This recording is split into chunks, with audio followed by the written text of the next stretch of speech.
Hello everyone. I know it's been a while since you heard my voice. Hello everyone. I know it's been a while since you heard. Hello everyone. I know it's been a while since you heard from me. But I'll be making a video going over, well, explaining why Sukuna can win against Gojo without the use of the 10 shadows. There will be two topics in this video. One is hand-to-hand combat, and two, going over the entirety of the Gojo vs Sukuna fight. So for some reason, in the JJK fandom, there is a common consensus that Gojo is superior in hand-to-hand, which I would admit he is, but people are doing it to ridiculous, extents. He isn't that much better in hand-to-hand combat, and I'll be proving why that's the case. So in the beginning of the fight, they are going back and forth practically, one not landing a significant hit on the other.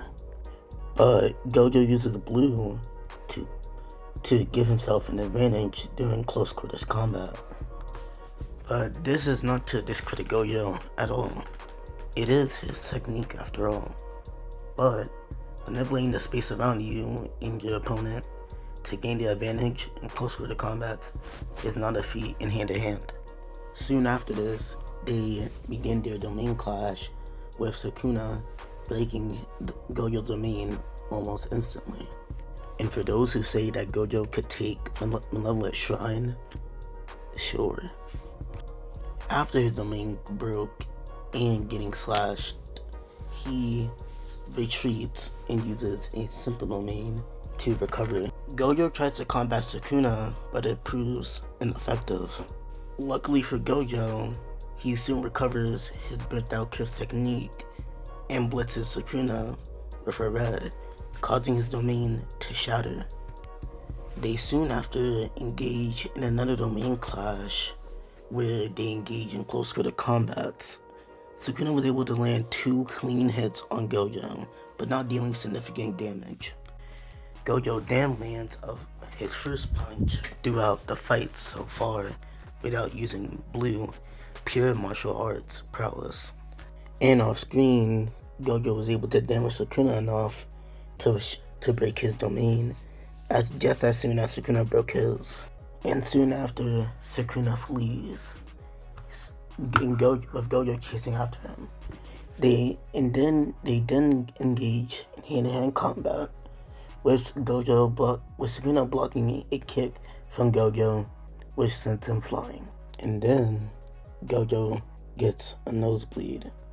So up to this point, Gojo has landed 1 hit on Sukuna, and Sukuna has landed 3 hits on Gojo. And in the domains, Gojo throws a flurry of punches towards Sukuna, which he was able to block and prepare to counterattack of his own. But then Gojo uses blue to pull him away. Well, to push him away.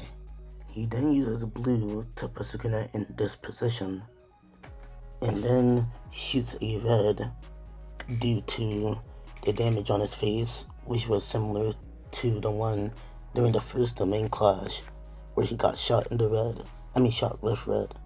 Then Gojo punches him away to open his domain first, faster than Sukuna could, since he was healing with reverse curse technique and gets bailed out by Maharaga. But wait a second, in this scenario, Sukuna does not have Maharaga to bail him out, which is correct. In this scenario, Sukuna dies and Gojo wins. But let's look back to the fight inside the domain clashes that led up to this point. Remember Gojo using blue inside their domain, which caused them to put Sukuna in this position to then break his domain with red? Well, that never happens if you're using domain amplification. It was stated later on in the fight that he can use domain amplification to practically nullify red and blue, but not to that much of an extent, but enough to minimize the damage. Comparing this red without defenses and this red with defenses are practically night and day. And when it's likely to be the case for the domain for Sukuna's shrine to be collapsing is Gojo using blue and red to make an opening for himself to damage Sukuna to the point where his domain breaks. I say this because when Gojo isn't using blue or red, Sukuna is able to keep up with him in hand-to-hand combat comfortably. And without Gojo being able to pull and drag Sukuna around, leaving Sukuna open, he would most likely not get a red off to collapse his domain. Now, this makes it seem like cope, but it isn't. During the first domain clash, Gojo gets a red off by using red when Sukuna did not know that he recovered his curse technique. And during the second domain clash, we don't know what happened during that domain clash, so we can't speak on that. In the third domain clash, he uses blue to gain an opening for him to use red when he has Sukuna pinned against the ground. So now knowing this, it wouldn't be ridiculous to say Sukuna could last longer, if not outlast Gojo, without giving Gojo any opportunities to use blue him to make an opening for himself. I say outlast because besides the first domain, the second and third has all ended in 3 minutes, with Sukuna destroying Gojo's domain and Gojo damaging Sukuna to the point where his domain collapsed. So without saying, this never happens.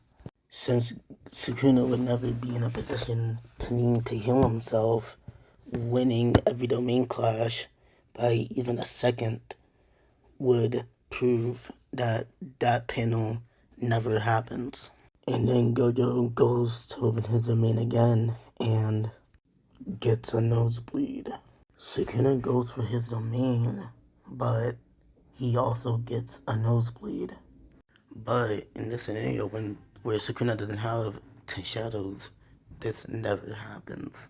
We know this because Sukuna was deliberately not using domain amplification to let Mahoraga adapt to Unlimited Void, blue and red. And we previously went over that if he was using domain amplification, he would have negated the damage long enough so that his domain would still be active even after the 3 minutes were over, because Gojo wouldn't be able to damage Sukuna the way he did if he was using domain amplification. And Sukuna got a nosebleed because he was hit by Unlimited Void, but we know in this hypothetical he never gets hit by it because he doesn't have to heal himself after the third domain clash, which means Sukuna wins right here and then.